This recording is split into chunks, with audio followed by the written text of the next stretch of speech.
I am 10 years old. And my grandma used to take care of 10 grandchildren every day, every single day, and bring us to this park because this is the park that I grew up in. She would take the 10 of us like little ducklings behind her, and we would go to the pool, or we would go to the parks, the various little kid gym parks. And let me tell you, I loved coming to this park. I love coming to this park. One day I remember us walking to the pool, and as we approached Kedzie, one of the members of the Latin Kings came up to my grandmother and said, Doña, you don't want to go to the park today. I was kind of surprised that we were being told that we couldn't go to the park, and my grandma was like, ¿Y por qué? ¿Y por qué no puedo ir al parque? And Clown was like, porque hay una guerra en el parque, o contra los disciples y los kings en el parque.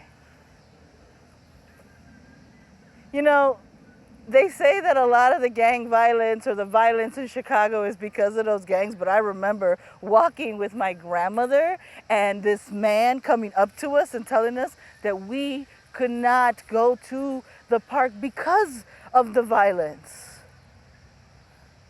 My grandma nodded at him, said, "Thank you."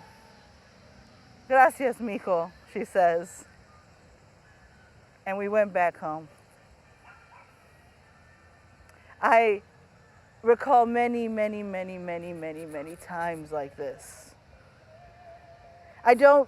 What I don't recall, or what I never remember is innocent bystander. I just don't. And I do remember a lot more community because of this. Yeah, there were gangs, and yeah, they were shooting up this park. But we were safe. My grandma actually watched a lot of these guys, and she took care of them in a way by letting them know that she was coming. A lot of these gang members would stand at the corners and say, "Doña, we're sorry," as they wafted away the weed smoke as she walked with us 10 little ducklings. You know, it wouldn't be until I was 12 years old, sitting on my porch, that I really understood this violence in our city. I used to braid this guy's hair every time he needed it done because he didn't want to pay somebody to get it braided. His name was Javon.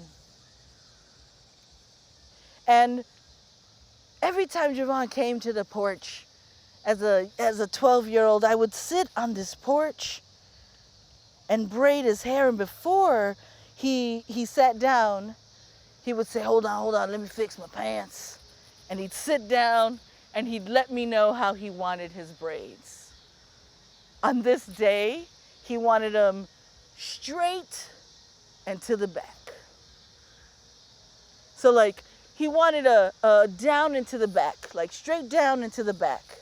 And I agreed to give him a straight down into the back look. He'd come here and cross the park to come see me.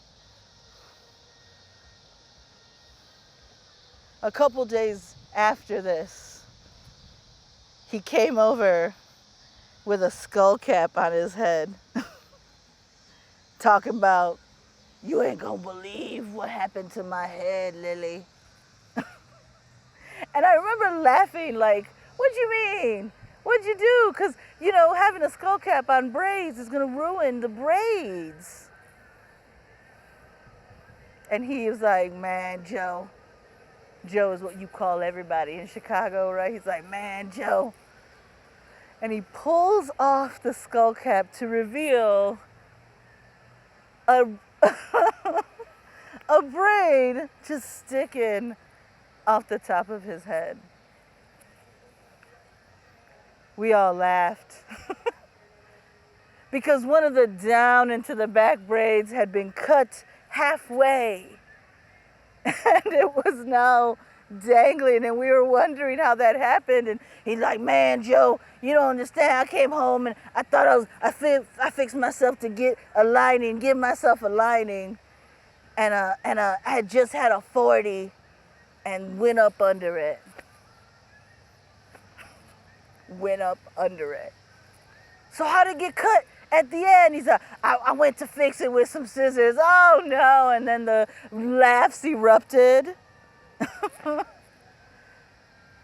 And we just said, you know what, we'll fix it. I fixed it enough so that it connected before he shaved it all off.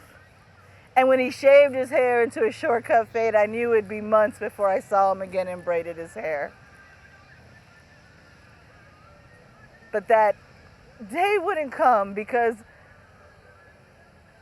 I get the news a couple days later that Javon has been shot behind a nickel liquor for having a gun. And let me tell you something. I'd have known about that gun. At 12 years old, believe it or not, I'd have known about that gun because every time he sat on that porch and lifted up those pants, that gun would have been up under my porch. Just out of fear of it going off on the porch in the bed. On the porch in the neighborhood. Man. I asked people, why did he get shot? And they said he had a gun, he was in the bed. And I said, there was no gun, man. There was no gun. And there was no Javon either. Shot by cops in 1992 at 16. And you know, the blurb in the paper that day was not about Javon, the funny, froggy voiced dude that made us laugh. The blurb in the paper that day was not about the dude that played basketball and had a mean layup and crossover. The blurb was not about how nice his braids were. The blurb read, 16-year-old shot by police in Humboldt Park. They didn't even get his age right.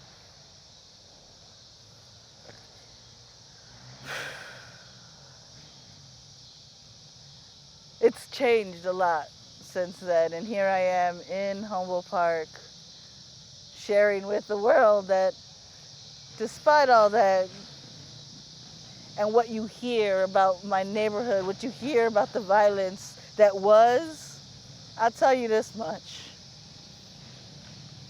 There was a community, even with all that, there was a community. A community that I love, that has shaped and molded me, a community that I cherish. And for that, I'm forever grateful. And for that, I'll always consider Humboldt Park home forever and ever and ever.